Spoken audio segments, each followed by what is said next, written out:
हालांकि रामलला के प्राण प्रतिष्ठा समारोह पर भी सियासत शुरू हो गई है। विरोधी दलों के कुछ नेता इसलिए नाराज हैं क्योंकि उन्हें 22 जनवरी को होने वाले समारोह का न्योता नहीं मिला है, और कुछ ऐसे हैं जिन्हें इनविटेशन मिला है लेकिन वो इसे बीजेपी का प्रोग्राम बताकर वहां जाने से इनकार कर रहे हैं। आज सीपीएम की तरफ से एक बयान जारी किया गया जिसमें कहा गया कि धर्म लोगों का निजी मसला है, पार्टी किसी धार्मिक प्रोग्राम में सियासी दखलंदाजी के खिलाफ है, इसलिए सीपीएम महासचिव सीताराम येचुरी रामलला की प्राण प्रतिष्ठा समारोह में नहीं जाएंगे। येचुरी ने भी कहा कि वो इस कार्यक्रम के खिलाफ नहीं है, वो लोगों की आस्था का सम्मान करते हैं, लेकिन बीजेपी और संघ ने मिलकर अयोध्या में होने वाले धार्मिक कार्यक्रम को राजनीति का मंच बना दिया है। ये ठीक नहीं है, इसलिए वो इस कार्यक्रम में शामिल नहीं होंगे। देखिए, धर्म जो है वो एक पवित्र संबंध है, एक आत्मा और एक परमात्मा के बीच में। कौन होगा परमात्मा? जिसके अंदर आस्था है हर व्यक्ति का, वो आस्था का हम पूरी की पूरी इज्जत करते हैं, संरक्षण करते हैं, वो अधिकार का हर इंसान के लिए। तो जहां तक आस्था और धर्म की बात है, उनके लिए हमारा पूरा का पूरा इज्जत है, रेस्पेक्ट। लेकिन अब ये जो फंक्शन जो कर रहे हैं, ये फंक्शन हो रहा है एक स्टेट स्पॉन्सर्ड इवेंट के रूप में। प्रधानमंत्री मौजूद रहेंगे, मुख्यमंत्री यूपी के मौजूद रहेंगे, कई सारे आपके जो आज हमारे व्यवस्था के जो राजनीतिक व्यवस्था के हैं उनके पदाधिकारी भी रहेंगे वहाँ पे। हम नहीं समझते हैं कि ये सुप्रीम कोर्ट ने भी कहा, हमारा संविधान कहता है कि देश के अंदर सत्ता को, सरकार को, उसकी कोई एक धार्मिक ये एफिलिएशन नहीं होगी।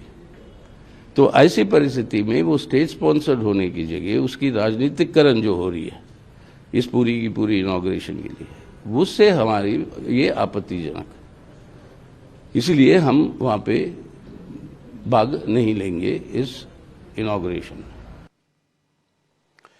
सीपीएम का बयान आया तो विश्व हिंदू परिषद ने बहुत सख्त रिएक्शन दिया। बीएचपी के प्रवक्ता विनोद बंसल ने कहा कि जिसके नाम में सीता राम दोनों हैं, फिर भी वो रामलला के कार्यक्रम से दूरी बनाए, ये दुख की बात है। बीएचपी के वर्किंग प्रेसिडेंट आलोक कुमार ने और तीखी बात कह दी। आलोक कुमार ने कहा कि लेफ्ट पार्टियां तो धर्म को अफीम मानती हैं, इसलिए सीताराम येचुरी से और क्या उम्मीद की जा सकती है। आलोक कुमार ने कहा कि अयोध्या में होने वाले कार्यक्रम का राजनीति से कोई लेना देना नहीं है, ये सिर्फ समाज को जोड़ने की एक कोशिश है। वृंदा जी धर्म पर बोल रही है जिसको मार्क्स ने अफीम कहा था। ईश्वर पे विश्वास भी नहीं करते वो लोग। वो अगर धर्म पर टिप्पणी करें तो ये विचित्र बात है। 8,000 लोगों में राजनीति के 100 लोग भी ना हों तो राजनीतिकरण कहाँ हुआ? 8,000 लोगों में 4,500 से ज़्यादा संत हों, ये तो पूरे समाज को इकट्ठा करने का प्रयत्न है। इसमें इस तरह के प्रलाप पर कोई ध्यान नहीं दे रहा है। किस आधार पर आप नेताओं को न्योता दे रहे हैं? जो भी भारत के समाज जीवन में शिखर पुरुष है उनको न्योता दे रहे हैं। खड़गे जी को दिया है, वह अध्यक्ष हैं। सोनिया जी को दिया है, वो चेयरपर्सन है। और विपक्ष में अधीर रंजन चौधरी विपक्ष के नेता हैं, उनको दिया है। क्या कोई ऐसे नेता भी हैं जिन्होंने जब आप इनविटेशन देने गए हो तो उन्होंने असमर्थता जताई हो या बोल दिया हो कि हम नहीं आएंगे? ऐसे कोई नेता? कोई नहीं। राम जी के लिए किसी ने मना नहीं किया। ये तो कहा कि प्रवास है, बाकी सब बातें हैं, उसमें से कैसा होता है बताएंगे, पर मैं नहीं आऊँगा या तुम गलत कर रहे हो, ऐसा हमें किसी ने नहीं कहा। रामलला की प्राण प्रतिष्ठा में कांग्रेस अध्यक्ष मल्लिकार्जुन खड़गे के अलावा सोनिया गांधी और अधीर रंजन चौधरी को भी इनवाइट किया गया है, लेकिन कांग्रेस ने भी इस प्रोग्राम को सियासी बनाने का इल्जाम लगाया। कांग्रेस के प्रवक्ता पवन खेड़ा ने कहा कि भक्त और भगवान के बीच में आने वाली बीजेपी कौन होती है? मीनाक्षी लेखी जी जो कह रहे हैं कि जिनको भगवान राम बुलाएंगे वो आए, वो ही आए। सिर्फ अब ये मुद्दे हैं क्या? इन मुद्दों पे चुनाव लड़ेंगे? 45 साल का बेरोजगारी का रिकॉर्ड टूटा है, उस पर क्यों नहीं जवाब देते? क्यों नहीं महंगे सिलेंडर पे जवाब देते? क्यों नहीं महंगे पेट्रोल डीजल पे जवाब देते? क्यों नहीं महिला सुरक्षा पे जवाब देते? जिन मुद्दों पर आप वादे करके चुनाव जीत कर आते हो, अगले चुनाव तक आते आते अच्छे दिन भूल जाते हो, फिर नए मुद्दे लेकर आते हो। मंदिर बन रहा है, अदालत के आदेश से बन रहा है, बनने दीजिए। मेरे और मेरे भगवान के बीच में किसी पॉलिटिकल बिचौलिए की कोई आवश्यकता नहीं है। मेरे और भगवान के बीच में जो भक्ति है, जो आस्था है, वो मेरा और मेरा भगवान जानता है। उसमें मैं बिचौलियों को बर्दाश्त नहीं करूंगा। वहीं जब रामलला की प्राण प्रतिष्ठा में शामिल होने का सवाल किया गया तो समाजवादी पार्टी के सांसद शफीकुर रहमान बर्क ने सुप्रीम कोर्ट के फैसले पर ही सवाल उठा दिए। बर्क ने कहा कि एक तो सुप्रीम कोर्ट ने गलत फैसला दिया, उनकी मस्जिद भी गिरा दी गई, इसलिए मुसलमान तो ऐसे किसी प्रोग्राम में जाएंगे ही नहीं। मैं क्यों जाऊंगा? मेरे जाने का तो कोई सवाल ही पैदा नहीं होता। मेरी मस्जिद जो कि वहाँ एक जमाने की मस्जिद थी, बनी हुई थी, अपनी जगह में बनी हुई थी, लेकिन इसके बावजूद भी उस मस्जिद को बहरहाल खत्म कर दिया गया और जबरदस्ती ताकत के बलबूते पर सब लोगों ने मिलकर उसको मिसमार कर दिया और ख़त्म कर दिया। और आज उसका फिर वो कोर्ट में भी उसका मुकदमा गया, लेकिन कोर्ट में भी हमारी उम्मीद के खिलाफ हुआ और यहाँ तक के अब उस पर यानी मंदिर बनने का आदेश हो गए। तो ये उस पर सोने पे सुहागा और ये किया कि मस्जिद हमारी शहीद कर दी और उस जगह मंदिर बनाया जा रहा है। तो ये तो बिल्कुल कानून के खिलाफ है, इंसानियत के खिलाफ है। कभी ऐसा काम नहीं हुआ कि इस तरीके से मस्जिद को तोड़कर और मस्जिद को ख़त्म करके उसके बाद में उसकी जगह वो मस्जिद भी बाकी नहीं रखी जाए, बल्कि उस जगह मंदिर बना दिया जाए। फैसले अगर गलत होने लगे तो उसका क्या इलाज है? हालांकि समाजवादी पार्टी के एमपी डिंपल यादव ने कहा कि अगर न्योता मिला तो उनकी पार्टी रामलला के इस प्राण प्रतिष्ठा के समारोह में जरूर जाएगी। न्योता नहीं मिलता है तो भी बाद में जाकर दर्शन जरूर करेंगे।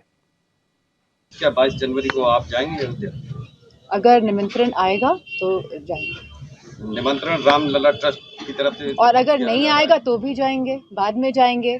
जहाँ राम राज्य की बात हो रही है आज, तो मेरा मानना है और मेरा समझना है कि हम सबको अपने हृदय में, अपने अंदर को जो राम जी के स्वभाव है उनको अपनाना है, उनको ग्रहण करना है। नीतीश कुमार की पार्टी जेडीयू भी रामलला के प्राण प्रतिष्ठा के प्रोग्राम में जाने के लिए तैयार है। जेडीयू के महासचिव केसी त्यागी ने कहा कि अगर न्योता मिलता है तो उनकी पार्टी के नेता इस प्रोग्राम में जरूर जाएंगे।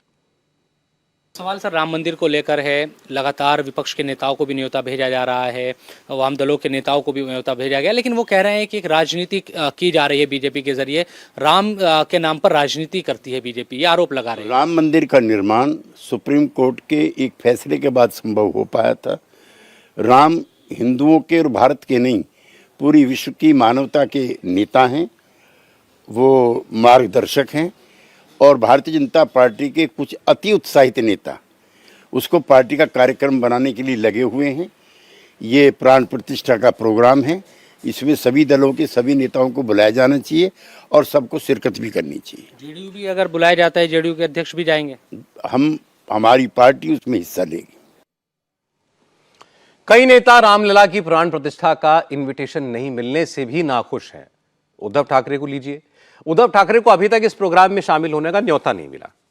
वहीं खुद उद्धव ठाकरे भी ये सवाल उठाते रहे हैं कि क्या भगवान राम बीजेपी की प्रॉपर्टी हैं। जब इस पर बीजेपी ने पलटवार किया और पूछा कि उद्धव खुद किस बात का क्रेडिट ले रहे हैं, तो जवाब देने के लिए सामने आ गए संजय राउत। संजय राउत ने कहा कि 1992 में जब बाबरी मस्जिद गिराई गई थी तब बीजेपी वाले अयोध्या से भाग गए थे।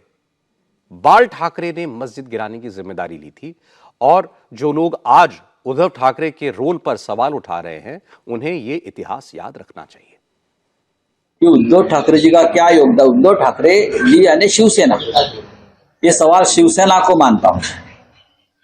जो लोग ये सवाल पूछ रहे हैं मैं उनको याद दिलाना चाहता हूं योगदान के बारे में। जब ये अयोध्या का आंदोलन चल रहा था और निर्णायक घड़ी आ गई, बाबरी हमारे सामने टूट गई, तो जो लोग अपने आप को आज योद्धा मानते हैं वहां से कैसे भाग गए और ये हमने काम नहीं किया, ये हमारा काम नहीं है, ऐसे डर के मारे छाती पीट रहे थे। उस वक्त बाला साहब ठाकरे शिवसेना प्रमुख सामने आए और कहा, यस, अगर ये हमारे शिवसैनिकों ने किया, ये भाजपा का कहना है, तो मुझे गर्व है ऐसे शिवसैनिकों के ऊपर जिसने ये काम किया है राम मंदिर के लिए। और ये भागने वाले लोग आज हमें योगदान के बारे में पूछ रहे हैं। आपका योगदान क्या, बताइए, आपका योगदान क्या है? आप तो वहां मैदान छोड़कर भाग गए थे, आप भगोड़े हैं इस हिंदुत्व के मैदान से, मैदान के आप भगोड़े हैं। आप हमसे सवाल मत पूछिए। संजय राउत के इस बयान का जवाब दिया बीजेपी के नेता नारायण राणे ने। नारायण राणे ने कहा कि उद्धव ठाकरे जैसे लोग तो रामलला की प्राण प्रतिष्ठा में ना ही जाएं तो अच्छा है, क्योंकि वो कुछ करते नहीं। ऐसे लोग देश को और समाज को बहुत नुकसान पहुंचाते हैं। 22 तारीख को उद्धव ठाकरे को वहां पे जाना चाहिए लगता है राम मंदिर, क्योंकि जिस तरह से वो सीना, ऐसे लोग नहीं जाना चाहिए। वो पवित्र जगह है, उधर अच्छे लोग ही जाएंगे, इस तरह पागल लोग नहीं जाएंगे। उसको बोलने का कोई अधिकार है। इतने सालों राम मंदिर क्यों नहीं बांधा गया? कोई बांधा क्या? अभी माननीय पंतप्रधान नरेंद्र मोदी साहब आने के बाद राम मंदिर का काम शुरू हुआ और पूरा हो गया। अभी 10-12 तारीख को उसका उद्घाटन है। इनके पेट में क्यों दर्द हो रहा है? कुछ तो कुछ करता नहीं है।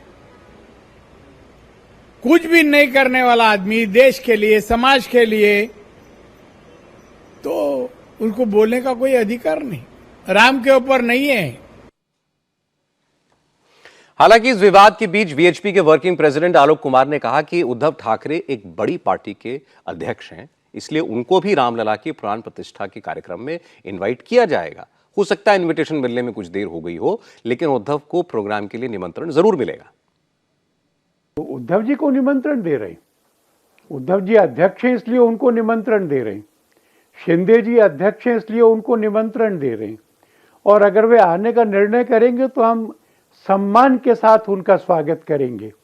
और मैं मानता हूं कि इतना बड़ा आंदोलन, इतना बड़ा जन सहभाग, ये किसी एक संस्था का कार्यक्रम था भी नहीं। पूरे देश के हिंदू समाज ने इसको अपने हाथों में ले लिया था, और इसलिए अयोध्या, लखनऊ से अयोध्या तक पैदल आने वाले दसियों हजारों लोग थे। गोलियां खाने वाले जो लोग थे वह भी सारे हिंदू समाज के थे। यह क्रेडिट अगर किसी को जाता है काम सफल होने का, तो रामलला को जाता है। विश्व हिंदू परिषद ने अपने लिए इसका क्रेडिट क्लेम करने की कोशिश कभी नहीं की, और मैं ये मानता हूं कि शिवसेना भी इसमें एक बड़ा सहयोगी संगठन उस समय रहा है। रामलला के प्राण प्रतिष्ठा समारोह के आयोजन की तैयारियों में लगी विश्व हिंदू परिषद ने यह बात साफ कर दी है कि इस कार्यक्रम में कुल 60,000 लोगों को बुलाया गया है। इनमें से 4,500 से ज्यादा साधु संत हैं। इसके अलावा फिल्म, खेल, उद्योग, कला जगत के लोग हैं। बड़ी संख्या में वो मजदूर, कारीगर और नक्काशीगर हैं जिन्होंने मंदिर के निर्माण में योगदान दिया है।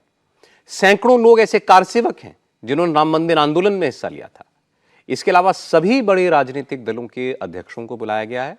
कुल मिलाकर ये एक सामाजिक प्रोग्राम है, इसलिए इसे बीजेपी का सियासी मंच कहना ठीक नहीं है।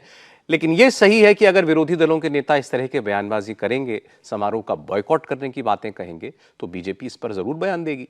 सवाल पूछने का, इसे राजनीतिक मुद्दा बनाने का मौका मिलेगा।